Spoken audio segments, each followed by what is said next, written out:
Hello everyone.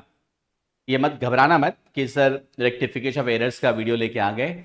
आज का video rectification of errors का नहीं है, बट इसी से कनेक्टेड एक थियोरेटिकल पोर्शन आता है, टाइप्स ऑफ एरर्स, उससे रिलेटेड ये वीडियो है।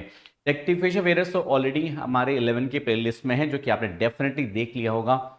क्लियर? इस वीडियो को आप एंड तक देखना। टाइप्स ऑफ एरर्स, कितने तरह के एरर्स होते हैं, उसके बारे में बहुत शॉर्ट वीडियो, जो कि आपके अपकमिंग एग्जाम्स में आपको बहुत हेल्प करेगा। छोटे छोटे एक एक दो दो मार्क्स भी आपका हम नहीं जाने देंगे। इसी वादे के साथ ये पूरा सीरीज स्टार्ट किए थे। इन वीडियोस को देख के एग्जाम में जरूर से जाना जाना वीडियो को जरूर से देखना, नोट भी करते रहना everything. And do subscribe to the channel if not yet, and share with your friends. Error of principle एक बहुत common error. Error of principle क्या होता है?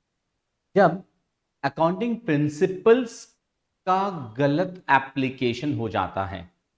व्हाट अकाउंटिंग प्रिंसिपल्स यहां पे? It means basically differentiation between capital and revenue items. Capital expenditure, revenue expenditure video आपके लिए डाले थे, आई एम श्योर आपने वो देख लिया होगा।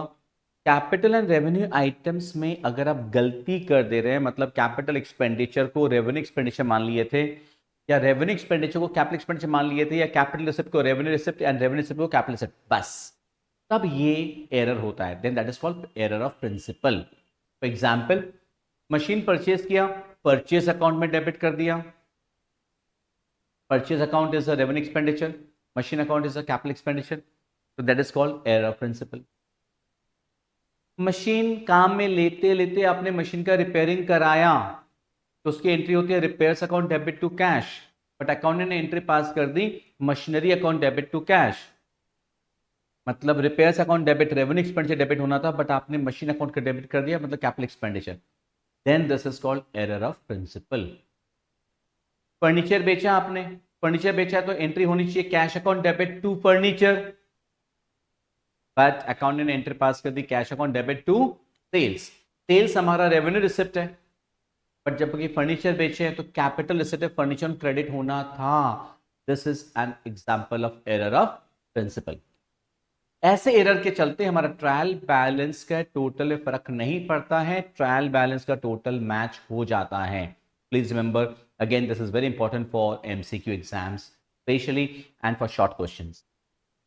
Error principle means and includes errors caused due to the violation of generally accepted accounting principles, that is incorrect allocation between the capital and revenue items.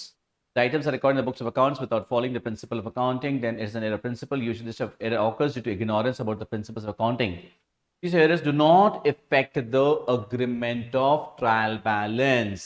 That is, trial balance will agree despite these errors being present in the books of accounts. Clear? Example जैसा भी आपको बताए थे, अगर आप अपने machine की production capacity को बढ़ाने में खर्चा किए हैं, तो वो मशीन अकाउंट में डेबिट होना चाहिए, because there is a capital expenditure.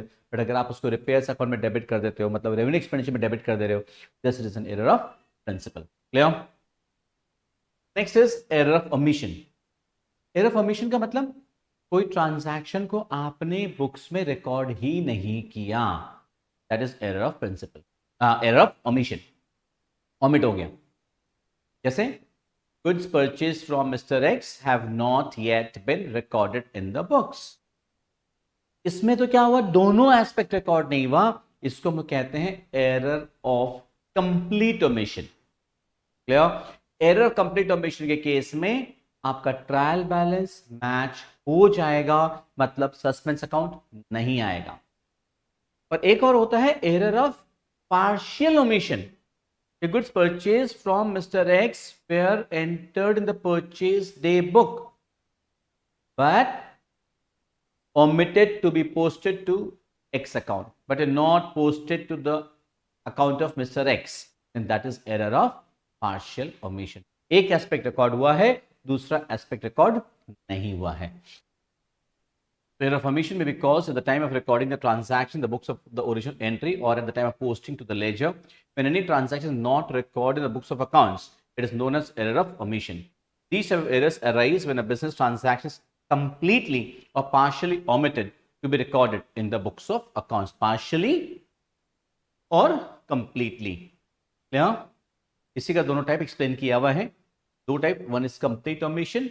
Complete omission means a transaction which is completely omitted to be recorded in the books of the original entry, मतलब day books, and thus cannot be posted in the ledger, or though recorded in the journal or journal proper but omitted to be posted in the ledger completely. या तो day book में लिख दिए but laser में complete entry ही नहीं हुआ है, right.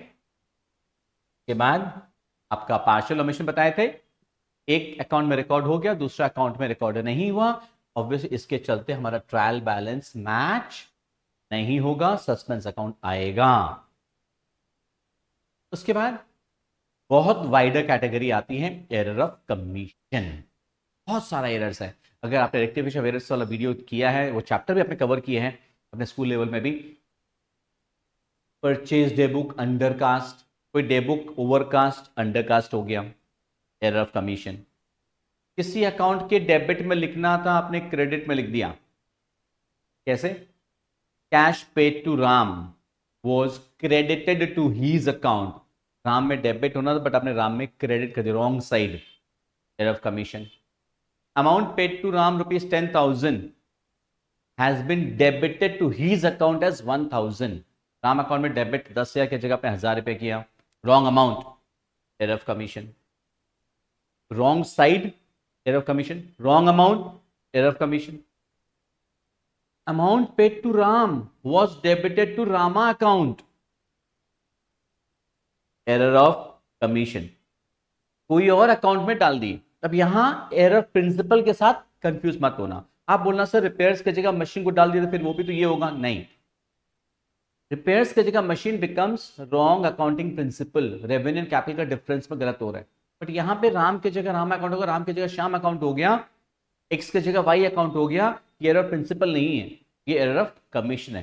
हम अकाउंट दूसरा लिख दे रहे हैं. आप बोले सर वहां भी दूसरा, बट वहां पे क्या है, रेवेन्यू कैपिटल का डिफरेंस का गलती है बस, तब वो एरर ऑफ प्रिंसिपल है. Otherwise that's an error of commission. जैसे गुड्स परचेज किए थे, goods purchase from mister x were wrongly entered the sales return book in the purchase return book in the sales return book, wrong day book में लिख दिए, error of commission. Error of commission समझ रहे कितना broad है. Undercasting, overcasting, debit की जगह credit, credit की जगह डेबिट, रॉन्ग अमाउंट पोस्ट कर देना, रॉन्ग साइड में पोस्ट कर देना, ये सब एरर ऑफ कमीशन होता है. एरर इन विच, अब इस केस में ट्रायल बैलेंस मैच हो भी सकता है, मैच नहीं भी हो, दोनों पॉसिबिलिटी है. Error in which a particular transaction is not entered in the proper account, instead entered in an account similar to that account is known as error of commission. Error of commission means and includes, inclusive है, errors caused due to wrong recording of transactions, wrong casting of subsidiary books, wrong totaling of balance of accounts, wrong posting, wrong carry forward, ये सब error of commission में आता है. These errors may or may not hamper the agreement of trial balance. Agree हो भी सकता है, agree नहीं भी हो. And the last one, compensating error. मैंने कहा था बहुत छोटा सा वीडियो है, क्लियर? तो जल्दी से शेयर करो अपने फ्रेंड लोगों के साथ, अपने स्कूल ग्रुप के साथ, and ask them to subscribe to the channel. Compensating errors क्या है? कॉम्पेंसेटिंग एरर्स में क्या होता है, आप दो एरर किए एंड दोनों एरर एक दूसरे को कॉम्पेंसेट ऐसे किया कि आपका ट्रायल बैलेंस मैच हो जाएगा. कैसे? आपने सैलरी पे की थी 10,000, आपने गलती से सैलरी अकाउंट में डेबिट सिर्फ 1,000 रुपया किया. 10,000 पे किए थे बट सैलरी अकाउंट में डेबिट 1,000 ही किए. एंड दूसरा वेजेस पे किए थे 1,000, वेजेस अकाउंट को डेबिट कर दिए 10,000. वेजेस अकाउंट को आपने डेबिट कर दिया 10,000. This is N compensating error. दो गलतियां की, वो ऐसे हुई, एक गलती दूसरे को कॉम्पेंसेट कर दी और हमारा ट्रायल बैलेंस मैच हो गया. Clear? Trial balance will agree in this case. For the point, these are the types of errors. इतना सिंपल सा है ये.